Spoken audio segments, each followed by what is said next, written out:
coba kamu lihat deh. Wow, Ini deket banget kan sama pulau yang kemarin kita ke sana. iya Kak. Tapi Aku ada tugas yang harus segera aku kerjakan, Kak. Maaf ya. Yah, padahal ini pasti seru banget loh. Next time kita barengan ya, Ben.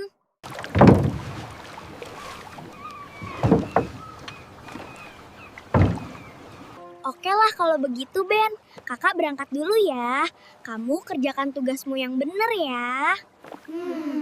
Kakak hati-hati ya, jangan ceroboh. Dan kabarin aku jika ada apapun ya, Kak.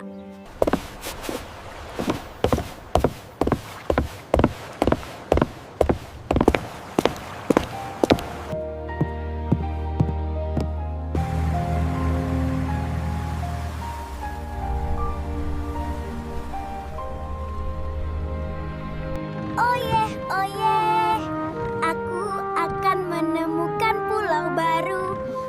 Pagi itu, laut terlihat sangat tenang. CJ berdiri di atas perahu kecilnya sambil memegang sebuah peta tua. Di peta itu, ada tanda misterius di tengah laut.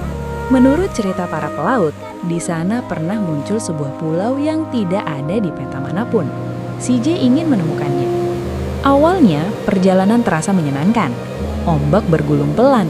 Namun, semakin jauh CJ berlayar, langit tiba-tiba mulai berubah. Angin bertiup semakin kencang, ombak semakin besar. Tak lama kemudian, ombak besar menghantam perahu kecil CJ.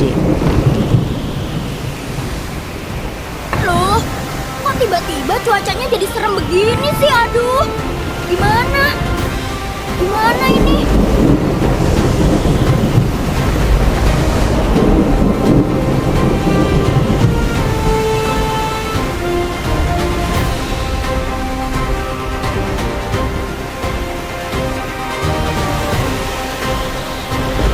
CJ mencoba mengendalikan kemudi, namun tiba-tiba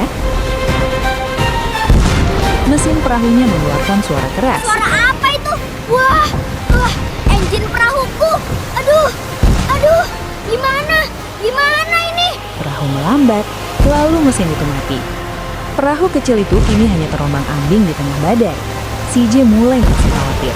Semoga ada tempat untuk berhenti. Di kejauhan muncul sesuatu dari balik kabut hujan. Sebuah pulau kecil. Bentuknya aneh, seperti batu hitam besar yang licin. CJ mengarahkan perahunya mendekat. Perahu itu berhenti di sisi pulau tersebut. CJ memanjat naik ke atasnya. Pulau ini terasa sangat aneh. Namun tiba-tiba, tanah di bawah kakinya bergetar. CJ berhenti. Getaran itu semakin kuat. Ben! Ayo dong, tolong cepet ke sini. Kakak takut banget. Laut di sekelilingnya mulai bergerak, dan perlahan Ya ampun, Ben. Cepetan datang dong. Ini pulaunya kok bergerak? Kamu udah di mana? Aku takut banget.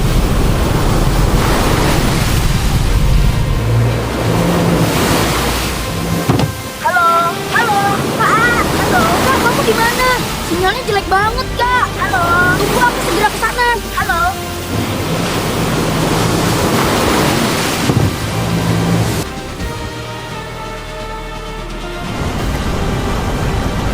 dua mata raksasa terbuka dari dalam air.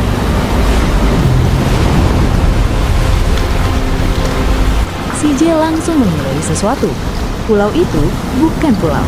Itu adalah kepala kraken. Tentakel kraken menyerang.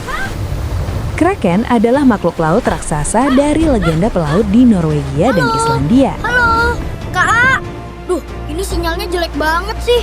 Tunggu aku segera ke sana, Kak. Dalam cerita para pelaut kuno, kraken sering muncul seperti pulau besar di tengah laut. Banyak kapal yang tanpa sadar mendekat atau bahkan mendarat di atasnya. Namun ketika kraken bangun, laut di sekelilingnya akan berubah menjadi pusaran air raksasa. Pusaran air ini bisa menarik kapal ke tengah laut dan menenggelamkannya. Dan sekarang, CJ berdiri tepat di atas kepala makhluk itu. Akhirnya CJ melompat dan berenang. Kak CJ. Dan saat itulah, dari kejauhan terdengar suara mesin perahu. Ben datang dengan perahunya. Si J berenang menuju perahu Ben. Kemudian mereka langsung meninggalkan tempat itu.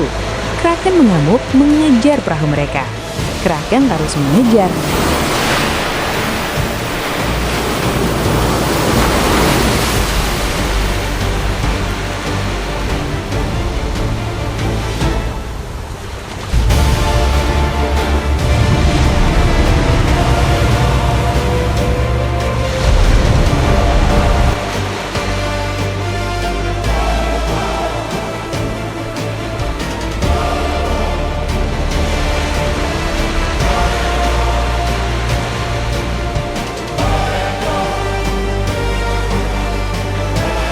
Sampai akhirnya, tentakel Kraken membuat air laut berputar.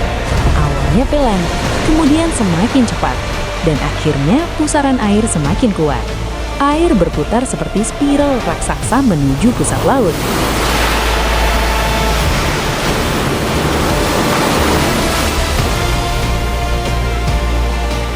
Perahu mereka mulai terseret menuju pusat whirlpool. Air di tengah pusaran terlihat seperti lubang besar menuju ke dalam laut. CJ dan Ben mencoba menjauh, tetapi arusnya terlalu kuat. Perahu mereka semakin mendekati pusat whirlpool.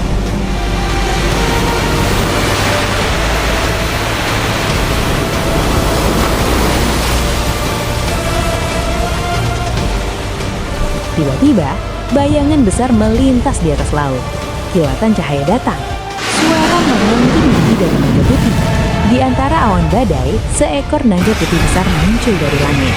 Sayapnya sangat lebar, tubuhnya panjang dan berkilau putih. Naga itu meluncur turun dari langit. Ia terbang mengelilingi pusaran air Kraken. Lalu dengan kekuatan besar, naga putih langsung menyemburkan semburan udara dingin ke arah ombak dan pusaran air. Pusaran air mulai terganggu. Perlahan, pusaran air Kraken mulai melemah. Air yang berputar cepat kini melambat. Makhluk raksasa itu akhirnya menghilang ke dalaman. Laut kembali tenang. Ben segera mengarahkan perahunya menjauh. Naga putih itu masih terbang di atas mereka. Ia justru terbang di samping perahu mereka, seolah mengawal perjalanan pulang. Siapa sebenarnya naga putih itu?